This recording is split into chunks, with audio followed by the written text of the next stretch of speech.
उत्तर प्रदेश के फतेहपुर जिले के थरियावा थाना क्षेत्र में जमीनी विवाद में अधेड़ की लाठी डंडों से पीट कर हत्या कर दी गई। पुलिस ने हत्यारों को गिरफ्तार कर शव को पोस्टमार्टम के लिए भेजा है। एडिशनल एसपी ने बताया कि लकड़ी रखने के विवाद में मारपीट हुई थी, जिसमें एक 55 वर्षीय अधेड़ के इलाज के दौरान मौत हो गई। परिजनों की तहरीर पर 3 लोगों को नामजद किया गया है, 2 को अरेस्ट कर कार्रवाई की जा रही है, जबकि 1 की तलाश की जा रही है। थरियाव के बलईपुर गांव में एक ही परिवार के लोग आपस में लकड़ी रखने की बात को लेकर के बुरी तरह से मारपीट कर लिए, जिसमें एक 55 वर्षीय व्यक्ति जिसकी अस्पताल में इलाज चल रहा था, उसकी मृत्यु हो गई। और इसमें 3 लोग नामजद थे, जिसमें 2 की अरेस्ट हो गई है और पुलिस के द्वारा विधिक कार्रवाई की जा रही है।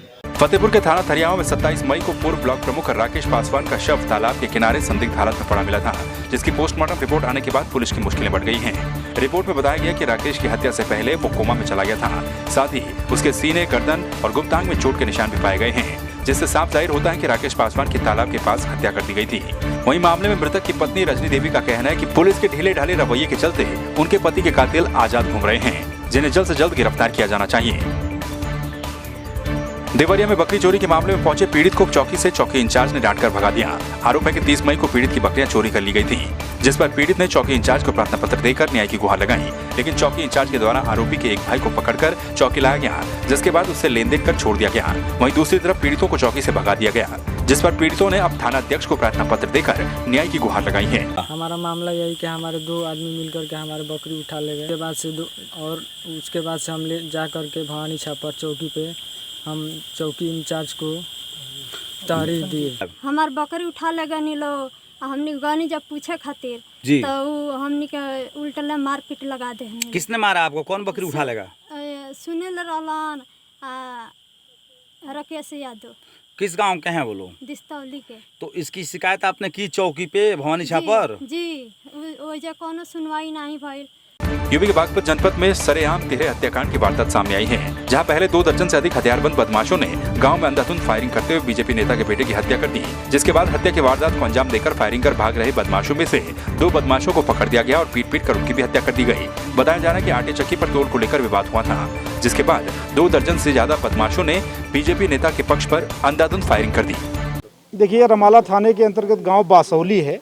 यहाँ पर आज एक गाँव का रहने वाला जो लड़का है शेखर, 15 से 16 साल उम्र उसकी बताई जा रही है, उसको आज यहाँ पर पता चला है कि कुछ लोग आए थे, करीब 2 दर्जन उनकी संख्या बताई जा रही है, 24-25 की संख्या में लोग आए हैं।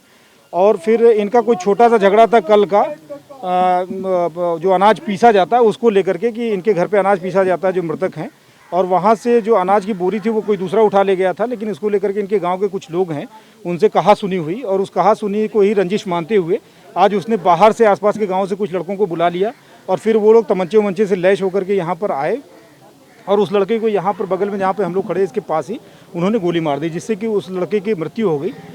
रात यहाँ पे मेरे चाचा जी की चक्की है आटा पीसनी, वहाँ पे 2 झगड़ा हुआ, मतलब हाड़े तो ले गए 2 आटा चक्की पे से, और फिर कुछ दबंग लोग आए, उन्होंने मारपीट करी रात भी हमारे साथ, और मारपीट करके निकल गए। फिर सुबह हम एसओ साहब को अपनी तहरीर देने गए, उसमें तहरीर में वहाँ पे हमें एसओ साहब नहीं मिले। फिर हम उन्हें शाम के टाइम देने गए, तो जब भी वे जा रहे थे कहीं तो उन्हें देकर हम आ गए।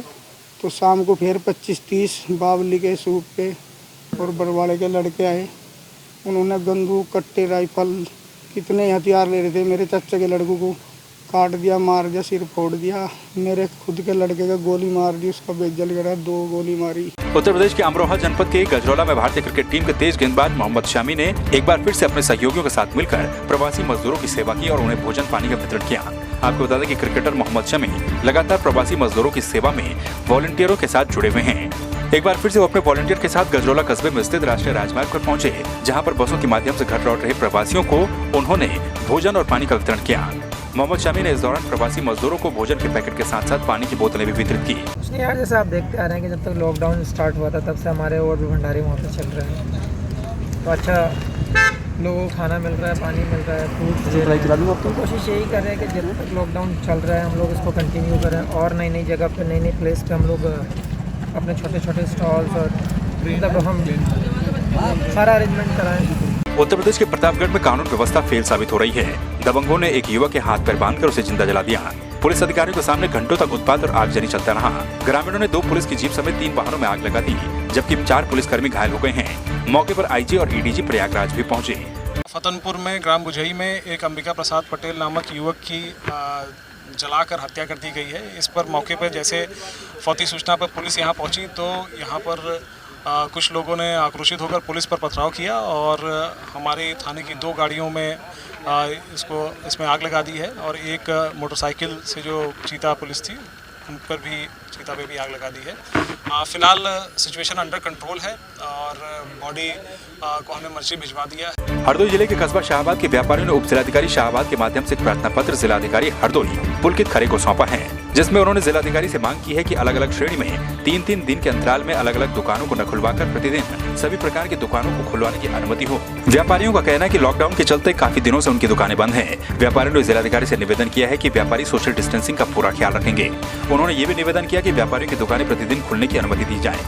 हम सभी व्यापारी चाहते हैं कि आगामी 15 दिन बाद जब बरसातें शुरू होने वाली हैं उससे पहले हम सभी को प्रतिदिन दुकान खोलने की इजाज़त दी जाए, भले ही टाइम को कम रखा जाए, क्योंकि हम सभी को अपने रोज़मर्रा के खर्चे के लिए पैसे की आवश्यकता है।